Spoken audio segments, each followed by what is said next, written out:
તો અમદાવાદ શહેરમાં પ્રથમ વરસાદે જ તેની પોલ ખોલી નાખી છે, કારણ કે ખોખરા અનુપમ બ્રિજ રોડ પર પણ રોડ તૂટી પડ્યો છે। રોડ પર 25 થી 30 ફૂટ પહોળો ભૂવો પડ્યો છે। અનુપમ સર્કલથી એક તરફનો રોડ બંધ કરવામાં આવ્યો છે, ત્યારે બિલ્ડિંગના નિર્માણમાં નિયમો સાવ નેવે મુકાઈ ગયા હોય તે પ્રકારના આક્ષેપ પણ કરવામાં આવી રહ્યા છે। રોડની બાજુમાં જ બિલ્ડિંગ માટે ખોદાણ પણ કરવામાં આવ્યું છે, અને જેના કારણે તેને વાહન ચાલકો હોય કે પછી રાહદારીઓ હોય ભારે હાલાકીનો સામનો કરવાનો વારો આવી રહ્યો છે। આ દ્રશ્યો અમદાવાદના આ દ્રશ્યો છે કે જ્યાં મસ્ત મોટો ભૂવો પડ્યો છે અને તેના કારણે થઈને રોડ બંધ કરી દેવામાં આવ્યો છે। વારંવાર સમારકામ કરવામાં આવે છે, પરંતુ વારંવાર આ પ્રકારના ભૂવા પડતા હોય છે અને તેના કારણે થઈને લોકોના જીવ જતા હોય છે, છતાં પણ તંત્રના પેટનું પાણી હજી હલતું નથી।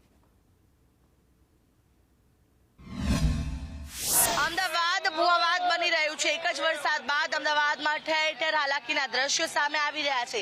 ખોખરા અનુપમ રોડ વિસ્તારના દ્રશ્યો છે, જોઈ શકાય છે કે આખો રોડ છે પાણીમાં ગરકાવ થઈ ગયો છે। એક તરફ કન્સ્ટ્રક્શન સાઇટ જે છે તે ચાલી રહી હતી અને બીજી તરફ આખો રસ્તો છે તે બેસી ગયો છે। મસ્ત મોટો ભૂવો છે મુખ્ય માર્ગ ઉપર પડ્યો છે, જેને લઈને આખો રસ્તો જે છે તે બંધ કરવાની ફરજ પડી છે। આગળ જોઈ શકાય છે કે આ જે રસ્તો બંધ થયો છે તેના કારણે ટ્રાફિક જામના દ્રશ્યો પણ અહીંયા સર્જાયેલા જોવા મળી રહ્યા છે। લોકો અનેક મુશ્કેલીનો સામનો કરી રહ્યા છે અને વરસાદ બાદ ઠેર ઠેર આ પ્રકારની પરિસ્થિતિ સામે આવતી હોય છે। અમદાવાદ મ્યુનિસિપલ કોર્પોરેશનની કામગીરી ઉપર પણ સવાલો ઉઠે છે। લોકો સાથે વાતચીત કરીશું, કેટલી મુશ્કેલી સર્જાય છે અને ટ્રાફિકની સમસ્યા, રસ્તામાં ભૂવા પડી જાય છે, કેટલી મુશ્કેલી?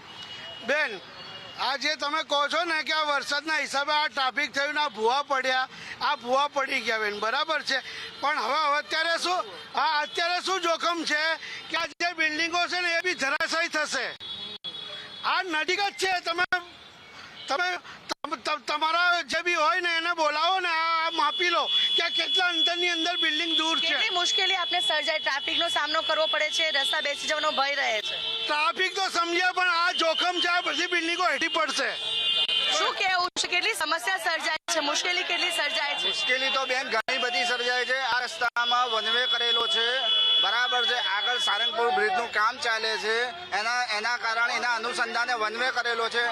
શું કોર્પોરેશનની કામગીરી? કોર્પોરેશન તો સુવે છે, કોર્પોરેશનના અધિકારી તો કોઈ કામ કરવા આવતા જ નથી।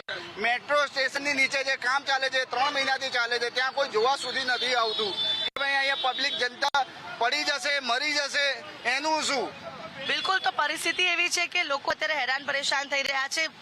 આખો એક તરફનો માર્ગ બંધ કરવાની ફરજ પડી છે, બીજી તરફ આ જે રસ્તો જે ચાલુ છે ત્યાં પણ ટ્રાફિક જામના દ્રશ્યો સર્જાઈ રહ્યા છે। લોકો ઘરેથી નીકળી રહ્યા છે ઓફિસ જવા માટે, પરંતુ પરિસ્થિતિ એ છે કે એક રસ્તો બંધ છે અને દૂર દૂર સુધી ટ્રાફિક જામ છે તે અહીંયા સર્જાઈ રહ્યો છે। અને કોર્પોરેશન જે રીતે મસ્ત મોટા દાવા કરે છે પ્રી મોન્સૂન કામગીરી હોય અને જે રસ્તામાં જે રોડ રસ્તા બેસી જવાની સ્થિતિ ન સર્જાય તેની, પરંતુ પરિસ્થિતિ વિપરીત સામે આવી રહી છે। અને આ જે આખો મુખ્ય માર્ગ છે ખોખરા અનુપમ રોડનો, ત્યાં અત્યારે હાલ ટ્રાફિક જામના દ્રશ્યો છે। બીજી તરફ સારંગપુર બ્રિજની કામગીરી ચાલતી હોવાથી એ બ્રિજ પણ બંધ છે, ત્યારે સવાલ એ થઈ રહ્યો છે કે પરિસ્થિતિ જે ભારે હાલાકી છે તે લોકોને ભોગવવી પડી રહી છે। ભૂવા પડ્યા બાદ પણ જે રોડ રસ્તા પર ટ્રાફિક જામના દ્રશ્યો પણ સર્જાય છે અને લોકો અનેક મુશ્કેલીનો સામનો કરવા માટે મજબૂર બની રહ્યા છે। કેમેરા પર્સન ચેતન પરમાર સાથે આયુષી યાજ્ઞિક, સંદેશ ન્યૂઝ, અમદાવાદ।